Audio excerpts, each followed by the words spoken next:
Chapter 10 The Friendship Learning Objectives 1. Acknowledge the links between healthy friendships and positive self-esteem. 2. Consider the reasons it is important to have good friends. 3. Explore strategies to deal with difficult situations in friendships. Warm up. What does make someone a good friend? For example, considering others' feelings is important for someone to be a good friend. While it is important to develop the skills to help you make friends, you should also enjoy the time you spend on your own and do things you love. What do you like doing on your own? I like to be in my room and drift into daydreams. R.K. Narayan, 1906 to 2001, was an Indian writer best known for his works set in fictional South Indian town of Malgudi.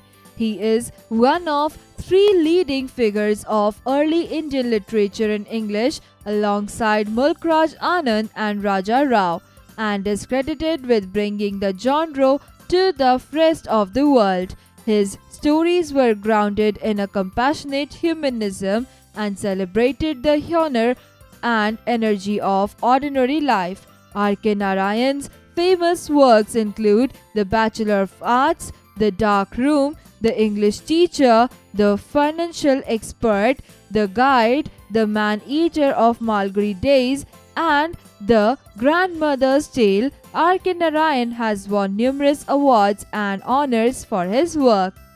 What makes a good friend? Are you a good friend? Having friends is very important. Friends are people who are there to listen to us and help us. Let's read a story on friendship. River Sarayu was the proud of Malgudi. It was some 10 minutes walk from Ellaman Street, the last street of the town. Chiefly occupied by oilmongers, its sandbanks were the evening resort of all the people of the town. The usual evening crowd was on the sand. Swaminatham and Mani sat aloof on a river step with their legs dangling in the water. It was some 15 minutes past sunset and there was a soft red in the west. The water runs very deep here, doesn't it? Mani asked. Yes, why? I am going to bring Ranjam here. Bundle him up and throw him into the river. Rajam was a fresh arrival in First A. He had sauntered into the class on the reopening day of the second term, walked up to the last bench, sat beside Mani and felt very comfortable indeed till Mani gave him a jab in the ribs, which he returned. He had impressed the whole class on the very first day. He was a newcomer. He dressed very well. He was only boy in the class who wore socks and shoes, a fur cap and tie, and a wonderful coat and knickers. He came to the school in a car. As well as all this, he proved to be a very good student too. There were vague rumors that he had come from some English boys' school somewhere in Madras, now Chennai. He spoke very good English, exactly like a European, which meant that few in school could make out what he said. This Rajam was a rival to Mani. If Mani jabbed, Rajam jabbed. If Mani hit, he hit. If Mani kicked, he kicked. If Mani was the overlord of the class, Rajam seemed to be nothing less. And add to all this the fact that Rajam was a regular 70%er, second only to Sankar. There were sure indications that Rajam was the new power in the class. Day by day, as Mani looked on, it was becoming increasingly clear that a new menace had appeared in his life. All this lay behind his decision on the river step to bundle up Rajam and throw him into the river. Swaminatham expressed a slight fear. You forget that his father is the police superintendent. Mani remained silent for a while and said, What do I care? Some night I am going to crack his shoulders with my clubs. If I were you, I would keep out of the way of policemen. They are an awful lot, said Swaminathan. If you were me? But thank God I am not you, a milk-toothed coward. Swaminathan bit his lips and sighed. Swaminathan was to act as a cord of communication between Rajam and Mani. They were sitting on the last bench with their backs against the yellow wall. Swaminathan sat between Rajam and Mani. Their books were before them on the desk, but their minds were busy. Mani wrote on a piece of paper, "Are you man?" and gave it to Swaminathan, who pushed it across to Rajam, putting on as offensive a look as possible. Rajam read it, crumpled it, and threw it away. At which Mani wrote another note repeating the question with the addition, "You are the son of a dog if you don't answer this," and pushed it across. Rajam hissed into Swaminathan's face, "Don't disturb me," and crumpled the letter up. Further progress was stopped. "Swaminathan, stand up," said the teacher. Swaminathan stood up faithfully. "What is Lisbon famous for?" asked the teacher. Swaminathan hesitated and ventured, "For being the capital of Spain." The teacher bit his moustache and fired a second question. "What do you know about the Indian climate?" "It is hot in summer and cold in winter." "Stand up on the bench," roared the teacher, and Swaminathan stood up without a protest. He was glad that he was given this supposedly degrading punishment instead of the cane. Swaminathan paid no attention to the rest of the lessons. When the work for the day was over, Swaminathan, Mani and Rajam adjourned to a secluded spot to say what was in their minds. Swaminathan stood between them and acted as the medium of communication. They were so close that they could have heard each other even if they had spoken in whispers, but it was matter of form between enemies to communicate through a medium. Mani faced Swaminathan steadily and asked, "Are you a man?" Swaminathan turned to Rajam and repeated, "Are you a man?" Rajam flared up and shouted, "Who doubts it?" Swaminathan turned to Rajam and said, "Who the hell doubts it? Have you the courage to prove that you are a man?" asked Mani. Swaminathan turned to Rajam and repeated it. How? How? Repeated Swaminathan to Mani. "Meet me at the river near Nalapa's Grove tomorrow evening." "Near Nalapa's Grove?" Swaminathan was pleased to echo. "What for?" asked Rajam. Swaminathan's services were dispensed with. They gave him no time to repeat their words. Rajam shouted in one ear and Mani in the other. "So we may expect you at the river tomorrow?" said Swaminathan. Yes, Rajam assured them. Mani wanted to know if the other would come with guards. No, he would not, and Mani voiced another doubt. "If anything happens to you, will you promise to keep it out of your father's knowledge?" Rajam promised after repudiating the very suggestion that he might act otherwise. Nalapa's Grove stood a few yards before them. It was past 6 and the traffic for the day between the banks was over. The usual evening crowd was far behind them. Swaminathan and Mani were squatting on the sand. They were silent. Mani was staring at the ground with a small wooden club under his arm. He was thinking. He was going to break Rajam's head in a short while and throw his body into the river. But if it should be recovered? But then, how could they know that he had done it? But if Rajam should conk and trouble him at night as a spirit? Since his grandfather's death, he was sleeping alone.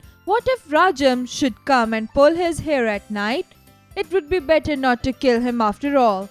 He would content himself with breaking his limbs and leaving him to his fate. If he should batter his head, who was going to find it out? Unless, of course, he cast a sly look at Swaminathan, who was blinking innocently. Unless, of course, Swaminathan informed the police. At the sound of the creaking of boots, they turned and found that Rajam had come. He was dressed in khaki and carried under his arm an air gun that was given to him a couple of months ago on his birthday. He stood very stiff and said, "Here I am. Ready? You are late." "Yes, we will start." Rajam shouldered his gun and fired a shot in the air. Mani was stalled. He stood still, his club down. "You heard the shot?" asked Rajam. "The next is going to be into your body. If you are keen upon a fight, but this is unfair. I have no gun while you have. It was to be a hand-to-hand fight. Then why have you brought your club? You never said anything about it yesterday. Mani hung his head. What have I done to offend you? Asked Rajam. You called me a snake before someone. That is a lie. There was an awkward pause. If this is all the cause of your anger, forget it. I wouldn't mind being friends. Nor I, said Mani. Swaminathan gasped in astonishment. In spite of his posing before Mani, he admired Rajam intensely and longed to be his friend. Now this was the happiest conclusion to all the unwanted trouble. He danced with joy. Rajam lowered his gun and Mani dropped his club.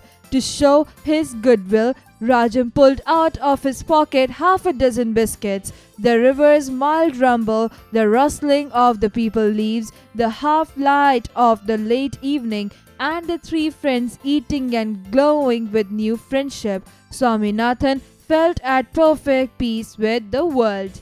A story from Malgudi Days by R.K. Narayan. Find meaning. Occupied, inhabited, dangling, moving, sauntered, strolled, vague, not clear, crumped, folded, hesitated, stopped for a second, protest, object, steadily, straight, without shaking, resort, place visited for recreation, jab, punch, offensive, hurt or annoyed, hissed, spoke angrily, roared, shouted, secluded, lonely, adjourned, break off a meeting for some time. Exercises. Creative expression. Tell your story. Share an incident where your best friend ever did something you thought was wrong. What did you do then? Did you keep quiet or did you tell your friend what you thought?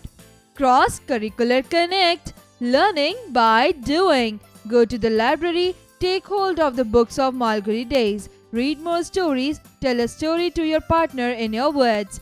Critical thinking. Let's play a game. Task. Role play situations. Approximate time 15 minutes. Preparation time 10 minutes. Performance time 5 minutes. Procedure. Assume the role of various characters. Construct relevant dialogues. Enact the situation. Situations. 1. Your friend is upset because he couldn't get a good grade on his assignment. Make him feel better and convince him to talk to the teacher concerned. 2. Your friend feels possessive of you. You need your friend to understand that you equally loved your friend. Criteria for assessment. 1. Relevance of dialogues. 2. Fluency and accuracy. 3. Creativity. 4. Group dynamics. Logical thinking. Who would you choose to be your friend? 1. David is a very good looking, does not share his movie passes, it really good at sports, lies about his homework, has expensive toys, blames others for mistakes. Sam, it's shorter than the most kids, says kind words to other, is clumsy, shares his video games, wears hand-me-downs, says sorry and forgives. Do it yourself. What do you want to be, David or Sam? Exercise time. Write the answer of the following questions. 1. Who was Rajam? How was he different from other boys? Answer. Rajam was a clever boy because he is the new student of class of Swaminathan. No doubt student in the class was able to compete him anywhere. No other student in the class was able to compare him in any way. Rajam dressed very well. He was the only boy in the class who wore socks and shoes, fur cap and tie, and a wonderful coat and knickers. 2. Why did the children find it difficult to understand what Rajam would say? Answer. Rajam spoke very good English. Other students couldn't speak to Rajam in English because their broken English was halting and weak before that of Rajam. 3. Rajam and Mani often fought. Who started the fight? How can you say so? Answer. Mani started the fight There were sure indications that Rajam was the new power in the class. Day by day, as Mani looked on, it was becoming increasingly clear that a new menace had appeared in his life. All this lay behind his decisions on the river step to bundle up Rajam and throw him into the river. Number 4. What was Swaminathan's role between Rajam and Mani? Answer. Swaminathan was to act as a cord of communication between Rajam and Mani. Number 5. Why was Swaminathan punished by the teacher? Answer. Swaminathan was punished by the teacher for being inattentive in the class. Still, he paid no attention to the lessons and his mind began to wander. 6. Why did Mani call Rajam to the river near Nalopa's grove? Answer. It was at last agreed that they would meet the next evening on the banks of the river near Nalopa's grove. Accordingly, Mani came to the place with his clubs and Rajam came there with his air gun. Find their meaning. 1. Shouldered. To accept the responsibility for something. 2. Astonishment. Very great surprise. 3. Runtling. To make a sound like dry leaves or paper moving. 4. Offend. To upset somebody. 5. Crumpled. Collapse. Fill in the blanks with the correct words. 1. River Sarayu was the pride of Malgudi. 2. Rajam was a fresh arrival in first A. 3. Rajam was rival to Mani. 4. Swaminathan was the cord of communication between Rajam and Mani. 5. Mani wanted to know if the other would come from guards. Match the following. Column A. 1. Startled, shocked. 2. Soft noise, rumble. 3. Awkward, clumsy. 4. Object, protest. 5. Secluded, lonely. Take the right options. 1. Rajam was the only boy in the class who wore 1. Socks and shoes. 2. A hat. 3. Shirt. Answer. 1. Socks and shoes. 2. Rajam came to the riverbank carrying a 1. Gun. 2. Club. 3. Storybook. Answer. 1. Gun. 3. Rajam's father was a 1. Doctor. 2. Teacher. 3. Police superintendent. Answer. 3. Police superintendent. 4. Mani wanted to 1. Be friends with Rajam. 2. Sit next to Rajam. 3. Throw Rajam into river. Answer. 3. Throw Rajam into the river. 5. The teacher asked Swaminathan to 1. Stand up on the bench. 2. Write down 10 pages. 3. Run around the school 10 times. Answer. 1. Stand up on the bench. 6. Finally, Mani, Rajam and Swaminathan 1. Pushed each other to become friends. 3. Hit each other with sticks. Answer. 2. Became friends. Conceptual understanding. Tell your story. Think and answer. 1. Why do you think Mani was jealous of Rajam? 2. Why did Swaminathan feel at peace with the world? Do it yourself. Communication. Writing skills. Write a paragraph describing an incident that happened in school which you can never forget. Reading skills. Read these lines and write the who said this and to whom. Why? 1. If I were you, I would keep out of the way of policemen. Swaminathan to Mani. 2. You heard the shot. Rajam to Mani. 3. What have I done to offend you? Rajam to Mani. Listening and speaking skills. Your teacher will read out a paragraph from the story. Listen to him or her carefully and answer the questions asked by him or her. 1. Who was the pride of Malgudi? 2. How far was Malgudi from Element Street? 3. Which place was the evening resort of all the people of the town? 4. Where did Swaminathan and Mani sit? Let's learn spellings. A. Look at the words in bold. I took my dog to the veterinary surgeon. 2. The school has a laboratory. 3. I visited the zoological park. The words vet lab, and zoo are called clipped words. Why are such words needed? Clipped words are a short form of a word which makes them easier to spell and write. B. Write down the clipped words for the given pictures. Pick, hippo, gym, fridge.